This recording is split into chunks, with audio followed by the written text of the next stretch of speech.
Hi everyone, it's Evan Langert with the Langert Commercial Group, and today I would like to talk with you about negotiating into your lease the right to audit the landlord's operating expenses for the property that you occupy. And in this particular context, when I say operating expenses, I mean the real estate taxes for the property that you're in, the landlord's insurance costs, and the maintenance, also often referred to as the common area maintenance for the building that you're in.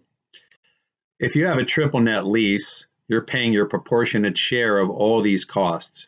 So if you have 25% of a building, you're paying 25% of the real estate taxes for that building, 25% of the landlord's insurance costs for that building, and 25% of their maintenance slash common area maintenance costs for that building. That can be a pretty high number in shopping centers, which tend to be higher than office buildings overall. I've seen that number anywhere between, say, $6 a square foot per year up to over $20 a square foot per year. So that can be a very big number. However, even if you don't have a triple net lease, if you're all the way on the other side and you have a full service or gross lease, then you're paying something. Not in year one. Year one is when your base year amount is being established. But if those costs go up, and they do over time, you're paying your proportionate share in subsequent years. You're not paying your proportionate share of everything. You're paying your proportionate share of the amounts by which they increase over the base year. So if you have a lot of space or if you're deep into a long lease, let's say you had a 10-year lease and you've got two 5-year options. Well, maybe you're through the 10 years from the initial term and you're even through the first option term and you're in year 16 or year 17. Well, you have had 16 or 17 years of increases in those expenses over the base year. So you can be paying a substantial amount as your proportionate share of those increases. So you need to look at these numbers even if you do not have a triple net lease. So here's a story that happened a couple of weeks ago. I got a call from a client of mine in an office building. I had found them the space and had negotiated their lease, and they didn't have any expenses for the first year. It was their base year.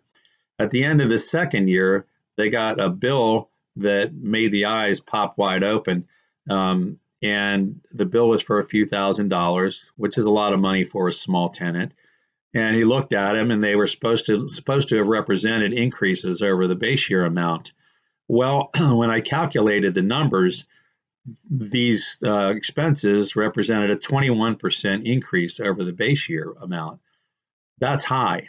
Normally in non-inflationary times, especially, one would expect those expenses to rise 2, 3, 4%, maybe a little higher than that, depending. Well, these were 21%.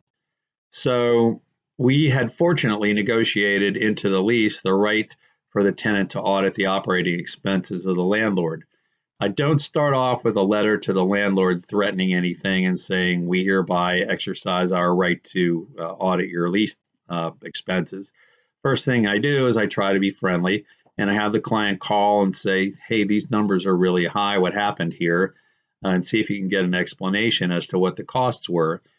Well, in this case, he didn't get a great explanation. It was just, I don't know, I think that there was some stuff going on with the HVAC and maybe something else. And my client called me back and I said, well, get a written explanation and itemization from them. So he did that, and they sent out the itemization, but it was, as they often are, in very, very broad categories. So there was really no way to look at this and to tell what had happened to cause these expenses to be so high. Now, fortunately, they were cooperative, and we've gotten, the breakdown of what these expenses are. Had we not had that clause in the lease, and had the landlord not been agreeable, then we would have been stuck, because if it's not, that language is not in your lease, you do not have the right to look at the landlord's books and records, or to question them extensively if they don't want to cooperate, to find out what the charges were. And you don't want to be in that situation. So this was a few $1,000s, a big number for a small office tenant, but sometimes you get shocks, in larger leases, in triple net leases. They can be tens of thousands of dollars. In very large leases, they could be hundreds of thousands of dollars. And there are some cases that show these things. So you want to have this provision in there. Costs get slipped through. Sometimes they're legitimate, sometimes they're not legitimate. More so in the 80s and 90s, but still now, people audit and find out that the landlord is charged through a company cruise or a big elaborate Christmas party, or other perks and things along that line, or grand executive bonuses and things along that line, which should not be in your operating expenses. Now, I'm going to get into this on a separate video, but hand in hand with the audit provision, you need to be checking into your operating expense provisions and making sure that the landlord's not allowed to put some of these costs through. A lot of the bigger expenses come when they're allowed to charge through capital expenditures. Let's just say that the HVAC system for an entire office building was done for and needed to be replaced, and that the landlord put a new system in and charged you right away your proportionate share of that system, or the roof needed to be replaced or something along that line. Let's just say that you had 6 months left in your lease and that the HVAC equipment had a 15 or 20-year useful life. You're not even going to get the benefit of the vast majority of that equipment, but you've paid your proportionate share.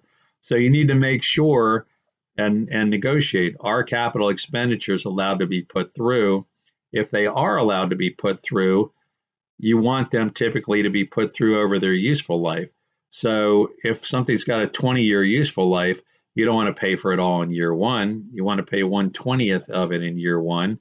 And when your lease ends, you're done paying for it. If you're there for 5 years and it's got a 20-year useful life, you've only paid your proportionate share of a quarter of it. That pertains to when you were in the property. Sometimes landlords will charge via reserves for replacement. So they know the roof's going to be need to be replaced every so often. The HVAC is going to need to be replaced every so often. So every year they'll charge a little amount over the 20 years so that when it comes time to replace the roof, when it comes time to replace the HVAC system, the money's there. Then you're paying it in little bites. And again, you're only paying it for the time that you're in there, and you don't get hit with a huge bill. The major problems come, and I've had that happen twice this year. I had somebody get hit with a $30,000 plus utility bill at the end of the year.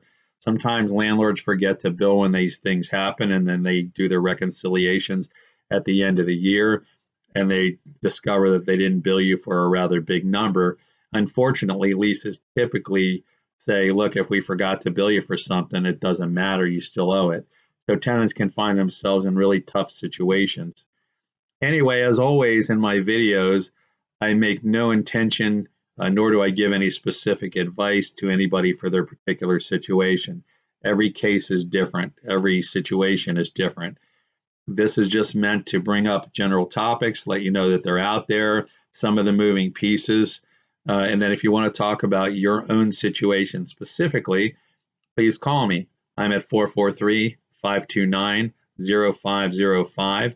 Again, 443-529-0505. You can also email me.